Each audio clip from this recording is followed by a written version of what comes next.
welcome to the most interesting and exciting series from the Inspira Committee in collaboration with MediaX. In this series, we welcome and we sit down with the most interesting and experienced personalities from the corporate world and from the industry for a small, candid and insightful conversation with them. No grand stages, no lengthy speeches, just real questions and honest opinion and answers from them. Something insightful, some learning that you can take home with yourself. In the first episode of our series, we are very honored to welcome with us Sabeena Shaji ma'am with us. She is Head of Talent Acquisition and Deployment, and she is also Senior Vice President at the Federal Bank, which is one of the premier private sector bank of India. Well, she brings with her more than 2 decades of experience in the field spanning across HR, business strategy, talent strategy, banking, and lot more. And today, ma'am is here with us to share about insightful experience and her journey from her long career. So ma'am, myself Arkit Roy, and I feel honored and really excited to welcome you, and I on behalf of XIME Kochi welcome you to our college for a speech and of course for this podcast. Thank you so much. So we will be diving into the questions that we will be doing for this podcast. So the first question would be that you have been a gold medalist in journalism, and post that you have done your post-graduation in public administration as well as sociology. But throughout your career, you were there in banking. So what brings you over here, and how was your experience throughout the journey? Yes, thanks for the question. Like all of you, I was also a student when all these options came to me. It was around the same time that the opportunity for banking, the opportunity for being a journalist, and the opportunity for a government employee, all simultaneously in that time when I passed out of college. And as everybody else, I also had my own dilemmas, which path to choose. So what ultimately made me choose banking is because banking in itself has a multiple career path options, right? And you can be a journalist when you're in the bank. You touch lives much more extensively than you are in any of these fields. So that is why at that moment I felt attracted to be in a bank, to be in financial services. But over the years, what I learned through banking is that all the learnings that I've had in the academic background could be put to use very effectively as I grew along with the bank. And also it is an industry where we can touch lives and help people grow, help people fulfill their aspirations. And over the years I realized that has been my cause. Hope I answered it. Yes. Okay. So, ma'am, since you were 22 years, more than 2 decades of experience, so you have witnessed Federal Bank from not just a local bank or just a regional bank of Kerala to becoming a national bank, which is doing its business throughout the country. So, during the journey of your career, did you think any of the thing where you had to rebuild your talent strategy, or any concern where you thought that maybe your strategy or your thinking wasn't moving alongside with the bank and you had to go change your direction and then do something which was maybe not connected with yourself, but for the behalf of bank and on behalf of development of the bank you had to do? As you said, bank was a very regional player when I joined back in 2003. And over the last 20 years, it has grown to a national stature, and now we are targeting to be the 5th largest private sector in the world.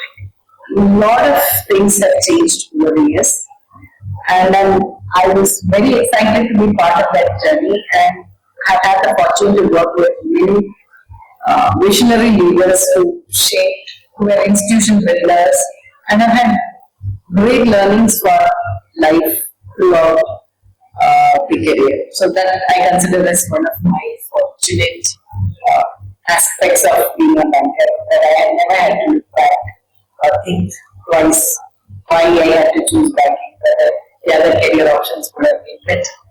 So having said that, main thing was once, like when I joined banking or when I started my career, for me leadership was having all the right answers and right solutions in place. But then over the years, that learning has changed. Leaders are not always, cannot have all the solutions when leading large complex institutions. They have to enable people, they have to enable teams to ask the right questions, find solutions, challenge each other respectfully, and create solutions for future. So a place that enables all of this, creating such places, workplace, is something that was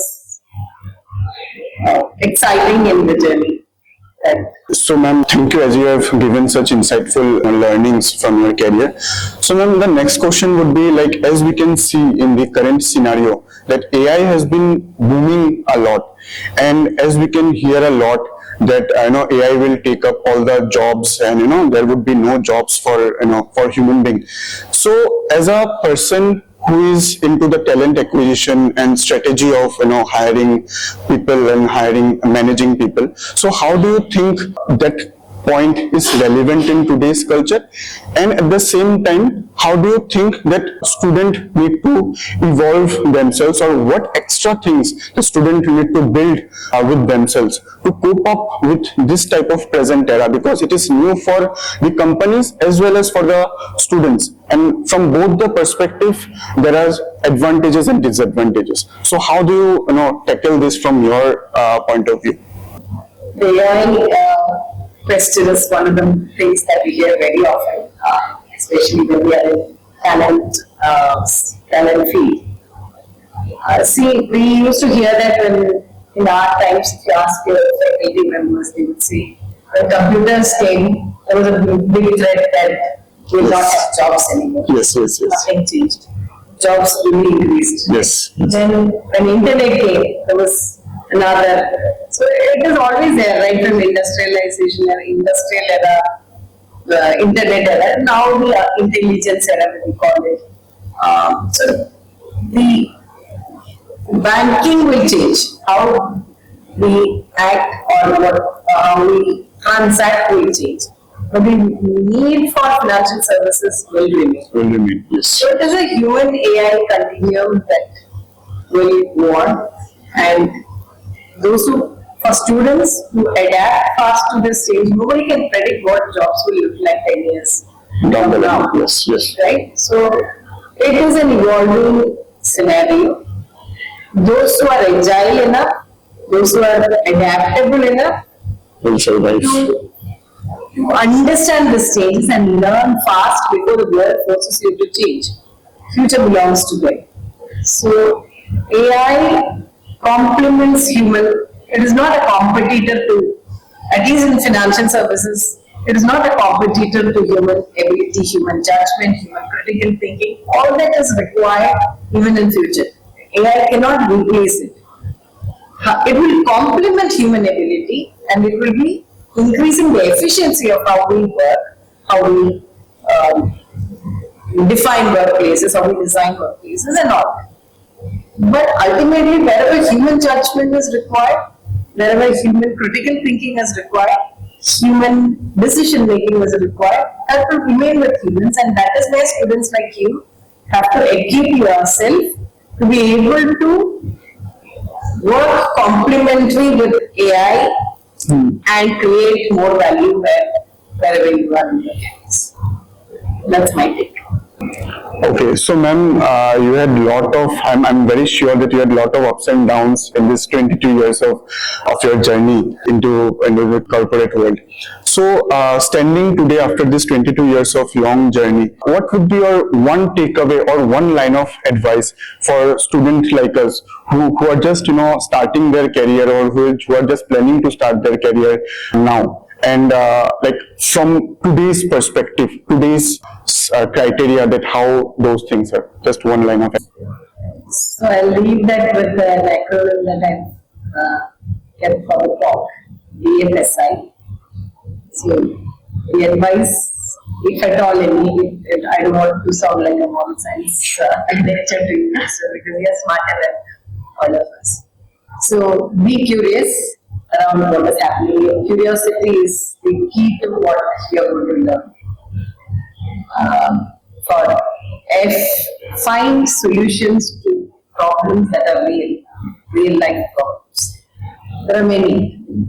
You will have plenty of opportunities to solve. So find solutions should be this thing. Then for S, staying relevant. Relevance should be a positive paranoia. And that happens only if you continuously learn, for the want of other good terms and using the cliche, learn, unlearn, relearn. That has been there.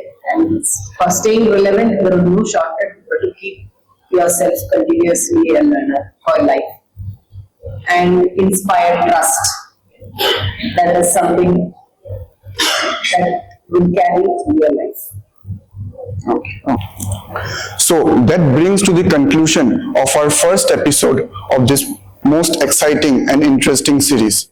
Thank you very much, ma'am, for coming over here and sharing your insights and experience and being so open throughout the conversation.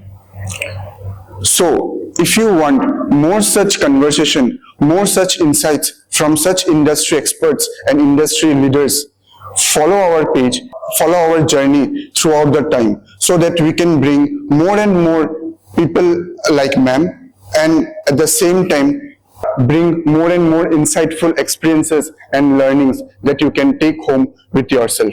Thank you very much. Stay well. Best wishes. Thank you.